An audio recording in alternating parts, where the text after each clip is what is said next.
The Senate of the Federal Republic has suspended Senator Natasha Akpoti-Uduaghan, representing Kogi Central, for a period of 6 months over misconduct. The decision followed the recommendations of the Senate Committee on Ethics, Privileges, and Public Petitions, which found her guilty of misconduct and failure to appear before the committee.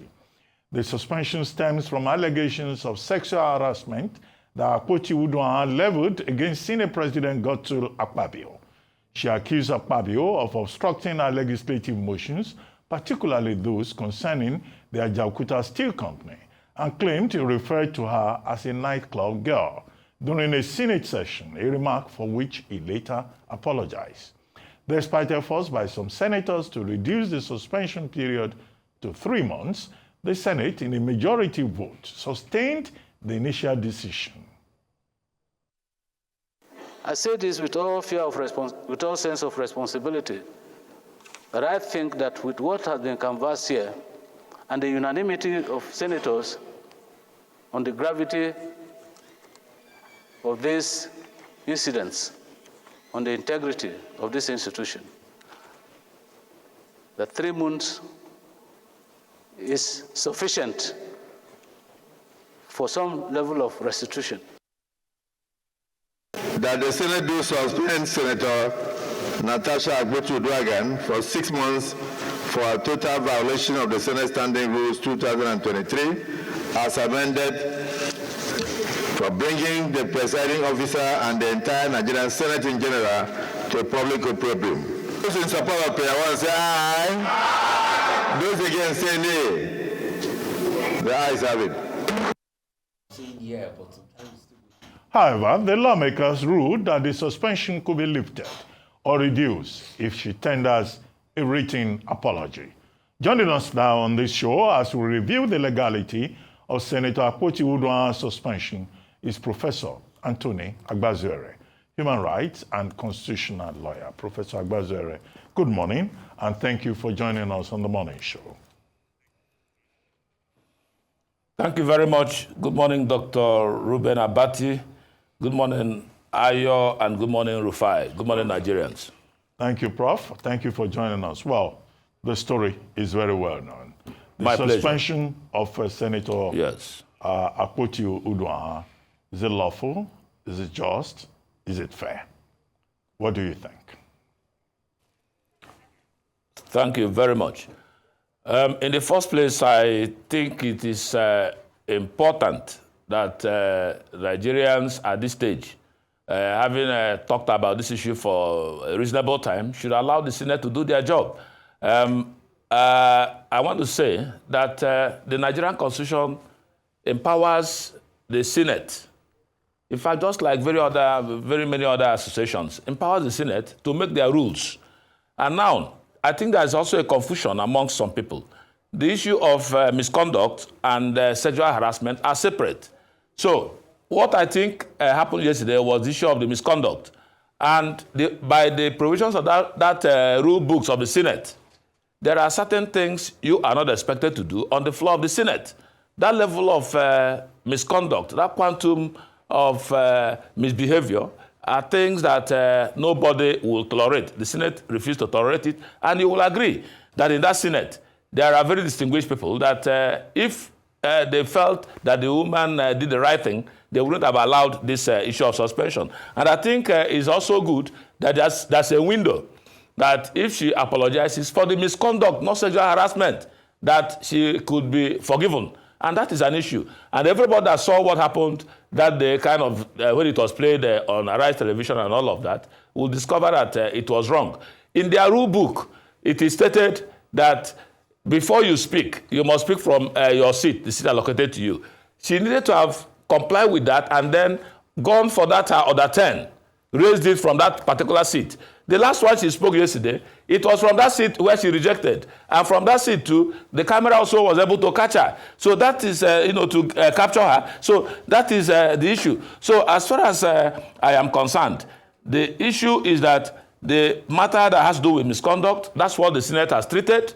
And it's also shocking to me that a senator that small book, did not take out time to read the contents of that rule book. You can see again that she submitted petition and she didn't know that she wasn't supposed to sign. So that also begins to, question the caliber of people that we elect into our, National Assembly and stuff like that. So as far as I am concerned, I believe it's a family affair. Okay. I believe it's a family affair. If they put their house in order, they could still move ahead and forgive her. And I think that it's also not good for Nigeria that the Senate, the upper chamber of our legislative arm of government, should be allowed, to be, wasting time on trivialities like this. Okay. So what my position is that the misconduct thing, since there's a window, if the woman apologizes, fine. And then the issue of sexual harassment is also separate. She has submitted her petition with the fault that she has resubmitted to their committee, the ethics committee. And of course, I know that by the rules, by the time he gets to hearing that matter, the Senate president will allow the deputy to sit. He will not be the Senate president. All right. that's my take. I don't know. Thank you I don't so know much, why Professor it's been over-dramatized like this. All right. Thank you so much. Let me just point out, and I beg to differ on whether or not, and this is a question I have for you. With regards to the sexual harassment case, it is actually linked to what occurred and has led to her suspension. Because she said that she raised Order 10 on the day and mentioned during the interview that she had with Arise News, and possibly now stated in her petition, that the reason why she felt marginalized and maligned by the Senate president was as a result of her refusal to certain favors he had asked for. So it's quite linked. And that's why a number of people have said that perhaps an investigation into the matter ought to have been done and her given fair hearing by the committee before a decision was made.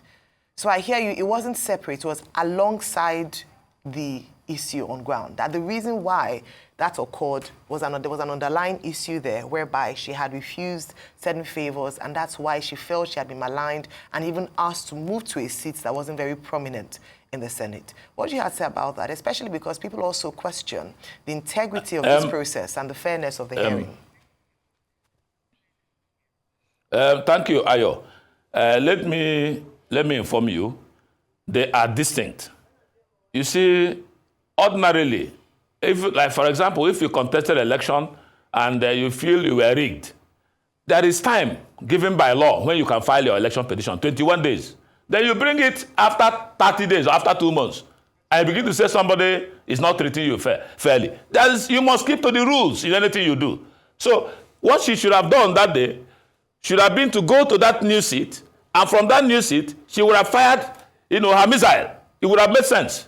You cannot place something on nothing and expect it to stand. So she caused her own problem. And even for her to have signed that petition by herself, with the rules does not allow, show that she wasn't reading the rules. That is the point. So they are distinct. And if you talk about, I tried to Google yesterday, ask some questions. If you talk about unjust treatment, you see that that issue of sexual harassment is a thing that, according to her, because I watched her on Arise, she said it happened on the 8th of December 2023, and that she even lied to the husband. Why did you lie to your husband when your husband asked you? Apart from that, after that time too, I also discerned in the course of my inquiries that she is a member of the International Parliamentary Union and the only female picked in that Senate. And because of that, she's been traveling even after that December 2023. Even with the Senate president, they went to several places, Switzerland, Zanzibar, and so on. So, and again, that some of our bills, the gold bill is already gone through the second reading. And again, the diaspora banking has already gone past the first reading. So these things are not good. That's also what we see in the society as blackmail. Maybe if somebody is, if you think you can, you don't have a good case, you now raise another issue as if it's blackmail. So that is my worry.